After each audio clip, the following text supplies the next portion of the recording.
Here's a question I want you to sit with for a second. When your follow-up isn't converting, when leads go quiet, when the pipeline feels thin, when you're reaching out and getting nothing back, what do you tell yourself the problem is?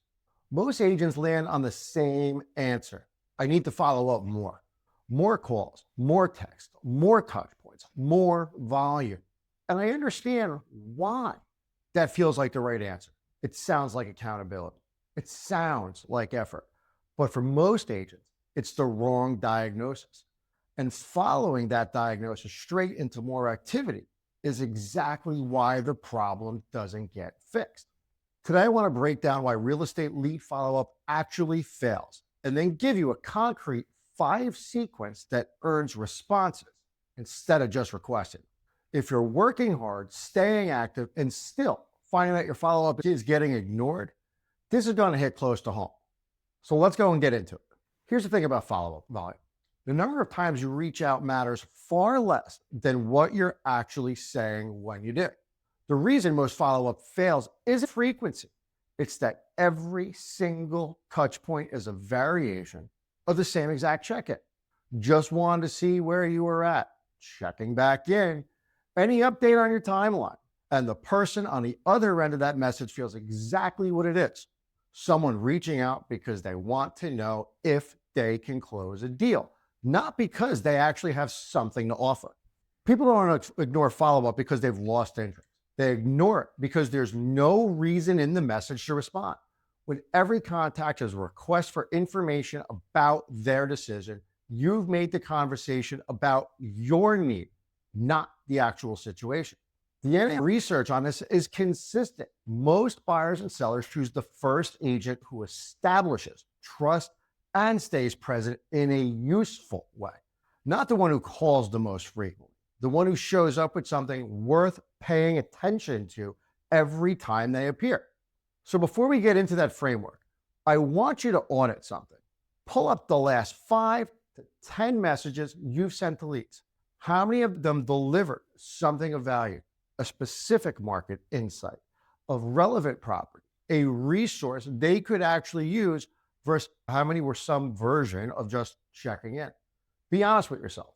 That ratio is probably telling you most of what you need to know. Now, let's fix it.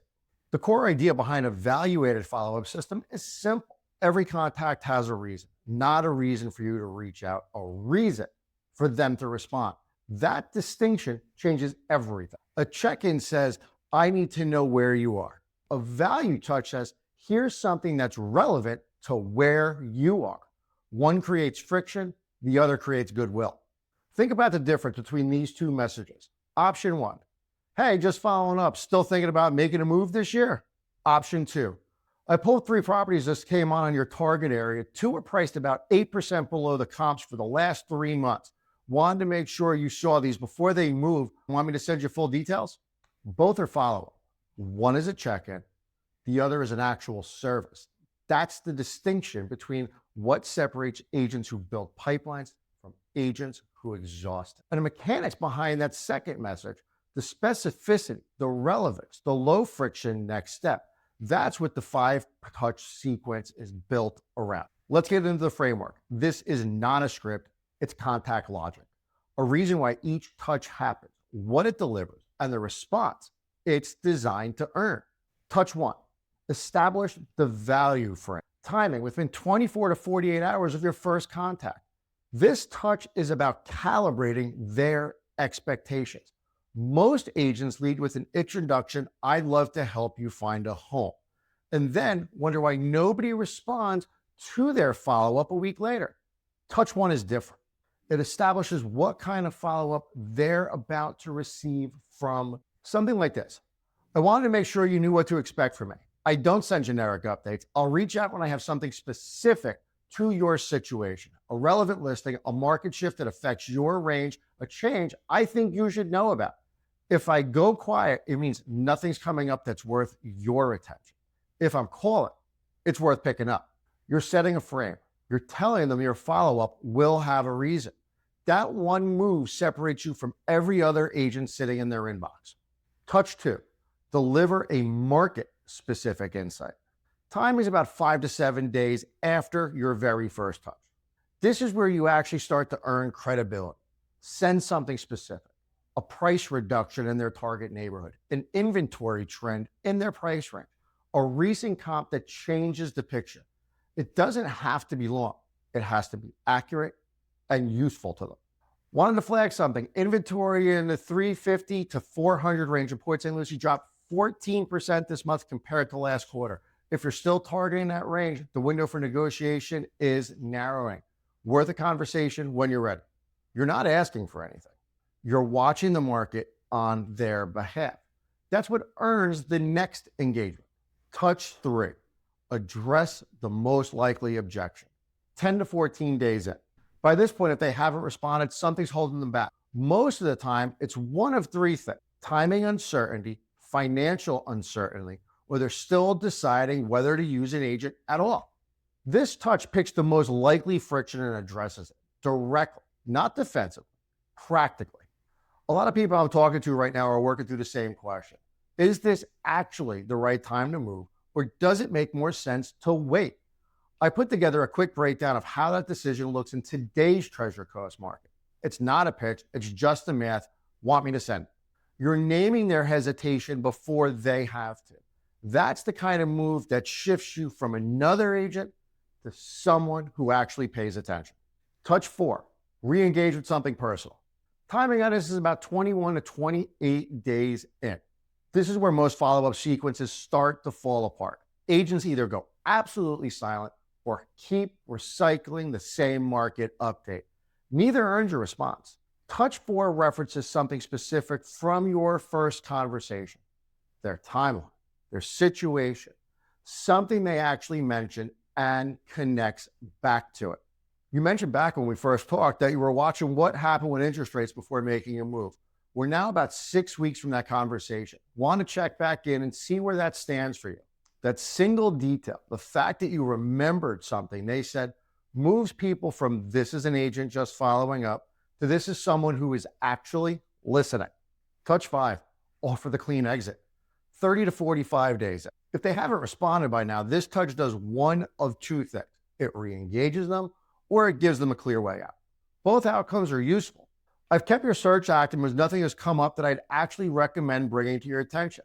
I'll keep watching, but if your situation has changed or you decide to put things on hold, just let me know and I'll update my notes. No pressure either way. I'll reach back out when something worth flagging comes up. This is the most underestimated close in real estate. Releasing pressure almost always creates a response. People feel safe enough to tell you where they actually are. And if they're still interested, this reopens the conversation naturally. After touch 5, you don't have to abandon the lead. You move them to a lower frequency nurture monthly or quarterly. But for active leads, the 5-touch sequence gives you a purposeful structure for every single contact.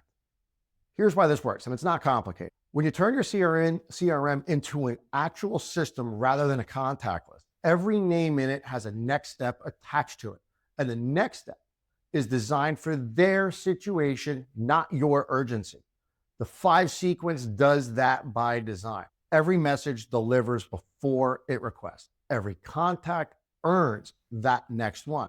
And over 30 to 45 days, you're building a track record with that person, a pattern of showing up with something useful that makes you the natural choice when they're ready to move. This also matters specifically for the Treasure Coast market. A significant share of the buyers and sellers in this market are coming from out of state. They're navigating a totally unfamiliar market, often remotely, and they're deciding who to trust with what is probably the biggest financial decision they'll make in this period of their life. The agent who shows up with specific, relevant, local knowledge every time, not generic follow-up, wins that relationship at a disproportionate rate.